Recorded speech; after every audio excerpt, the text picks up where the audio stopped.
Science-Ficiton legend Ray Bradbury thought the internet was in the air. Christopher Walken doesn't have a computer or a cell phone. Christopher Walken doesn't have a computer or a cell phone.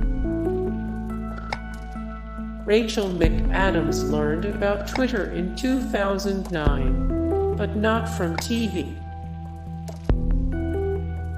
Tyrese thought apps were sentient. Jessica Alba didn't have a MySpace thingy. Eminem was unaware of adult entertainment on the internet in 2009. Eminem was unaware of adult entertainment on the internet in 2009. Hey guys, thank you so much for the support and likes and comments down below, and also thank you so much for watching, and I look forward to see you in the next video. Then take care, bye.